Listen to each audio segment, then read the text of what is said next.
Este emblemático edificio es de los más significativos y el más representativo de las funciones académicas y culturales de la máxima casa de estudios de Jalisco, México.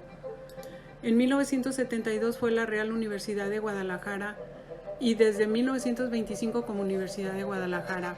Para 1989 se estableció la Red Universitaria de Jalisco con el Programa de Desarrollo Institucional Una Visión de Futuro por el actual rector Raúl Padilla López, reconocido por lograr la modernización de la universidad. Desde la Universidad de Guadalajara, Centro Universitario de Ciencias Económico-Administrativas, doctorante en Estudios Fiscales con orientación en la gestión e intermediación, con el tema Estudios del impacto fiscal de los tratados en la tributación internacional de personas físicas. Me presento ante ustedes. Mi nombre es María Maribel Acevedo Virgen. 7.5 de cada 10 personas migrantes desconocen que sus beneficios fiscales están en los convenios internacionales. Solo 2.5 lo aplican. ¿Cuáles fueron los pros y contras que dejó la COVID-19? Durante la pandemia, el comercio electrónico y las redes sociales crecieron considerablemente de un 16 a un 19% en 2020. Se estimó que las ventas globales en 2019 fueron de 21.8 billones de dólares, lo que representó el 82% en este sector, según un informe de la Conferencia de las Naciones Unidas, con la excepción en las actividades dedicadas al turismo y al transporte en general, que fueron las más afectadas por el confinamiento.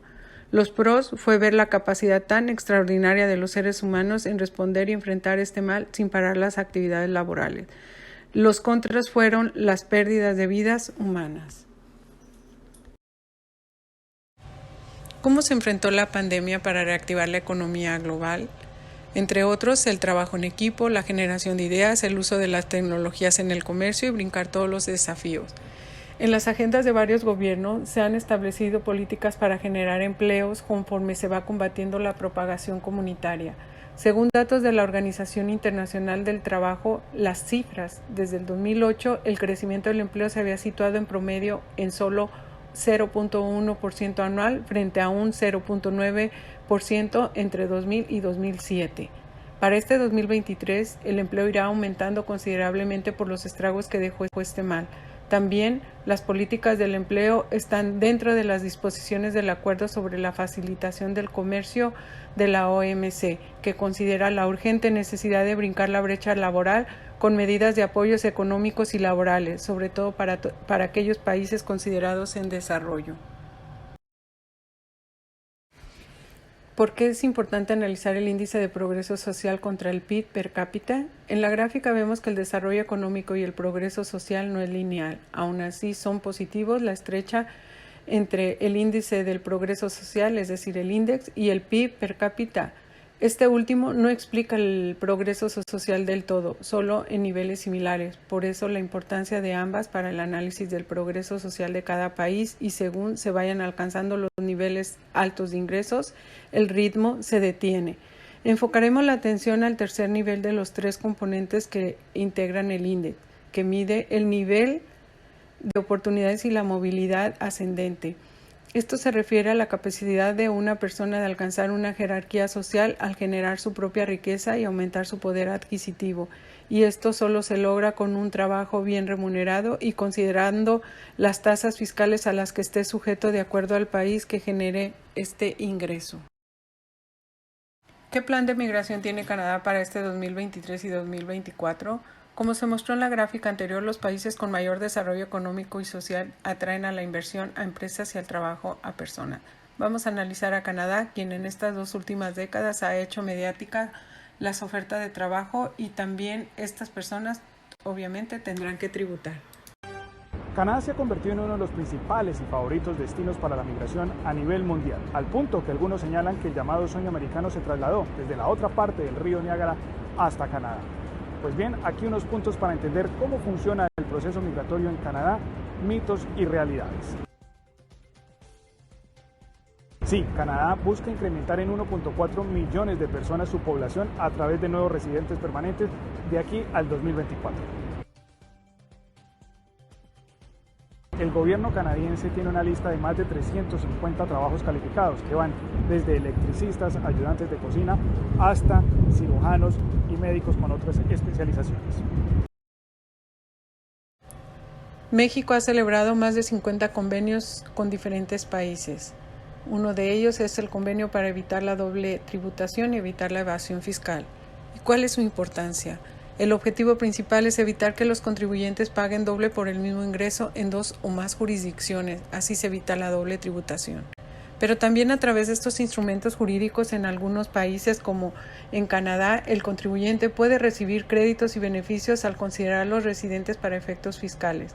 Para esto, en la próxima gráfica se presentan 3 proyecciones del cálculo y la determinación del impuesto de un salario mínimo y un salario profesional que es considerado alto. ¿Cuál es la descripción de la gráfica? En este análisis no se consideraron las variables y está basado en un ingreso por $28,000 canadienses. En el escenario 1, denominado T4, el ingreso es por salario, no hay impuesto a pagar, solo tiene saldo a favor e incluye el crédito y los beneficios fiscales. En el escenario 2, el denominado T21-25, el ingreso percibido es como profesionista independiente, le da impuesto a pagar, no tiene beneficios, solo le aplican los créditos fiscales y podría tener saldo a favor según sus deducciones fiscales autorizadas y las cuales no están reflejadas en esto. En el escenario 3, denominado como ingreso mundial, que es percibido en Canadá, pero no como residente para efectos fiscales, por eso de la regla de los 183 días, y por ende tendría que pagar impuesto, el cual puede acreditar en su país de origen cuando lo declare. En estos 3 escenarios, según cada caso, si su país tiene tratado con Canadá, podría no estar obligado al pago del impuesto dentro de Canadá. Los ingresos por $100,000 que son considerados altos en esta gráfica, por ende tendría un impuesto a pagar según el régimen y están reflejados en el tope de cada barra. La retención de este impuesto que tuviera que pagar en Canadá es acreditable en su país en el momento también de declararlo allá. Como se analizaron en los 3 ejemplos anteriores, las variables no se detallaron porque dependerá de la situación en particular del contribuyente. Para que un contribuyente aumente su jerarquía según el índice, es necesario aplicar el convenio fiscal para la optimización de sus ingresos y así aumentar su poder adquisitivo y logre su bienestar social al que la OCDE exhorta para todos los países miembros.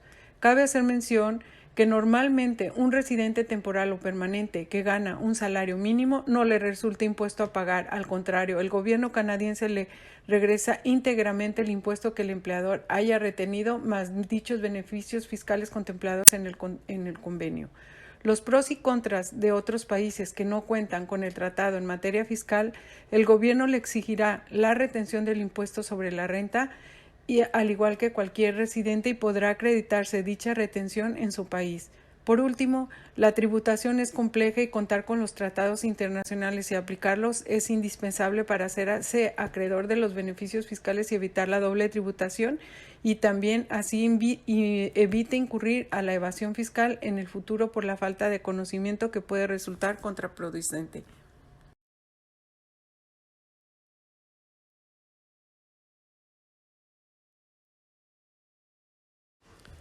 Muchas gracias por su atención y desde gélidas latitudes, Canadá, les mandamos un fuerte abrazo. Gracias.